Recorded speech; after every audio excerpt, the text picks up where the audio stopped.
আরে তোকে তো সেই লাগতেছে রে আজকে। স্যার কি করে ম্যাডাম দেখে ফেলবে? আরে রাখ তোর ম্যাডাম। শোন, আমি এখন অফিসে যাচ্ছি। আমি অফিস থেকে সন্ধ্যায় বাসায় এসে যেন দেখি তোকে আরো পরিপাটি লাগছে। আর তোকে একটা কথা বলি, শোন, তোর ম্যাডাম যেন এইসব কথা কোনোভাবে জানতে না পারে। যদি জানতে পারে না, তাহলে তোকে কিন্তু এই বাড়ি থেকে বের করে দিব। দে আমার ফোনটা দে, আমি অফিসে যাচ্ছি। আল্লাহর বউর জন্য কিচ্ছু করতে পারি না। দেখছেন ম্যাডাম, স্যার আমার সাথে প্রতিদিন এরকম জোর জবরদস্তি করে।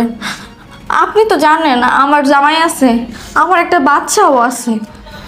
আচ্ছা বোন, তুমি চিন্তা করো না, আমি সব বুঝতে পেরেছি। আমার স্বামী যে এতটা জঘন্য, এটা আমি কোনোদিন কল্পনাও করতে পারিনি। যে মানুষটাকে আমি এত ভালোবেসে বিয়ে করেছিলাম, এতদিন ওর সাথে সংসার করতেছি, কিন্তু ওই মানুষটার মনের ভিতরে যে এত প্যাচ, এত নোংরামি, আমি কোনোদিন ভাবতেও পারিনি।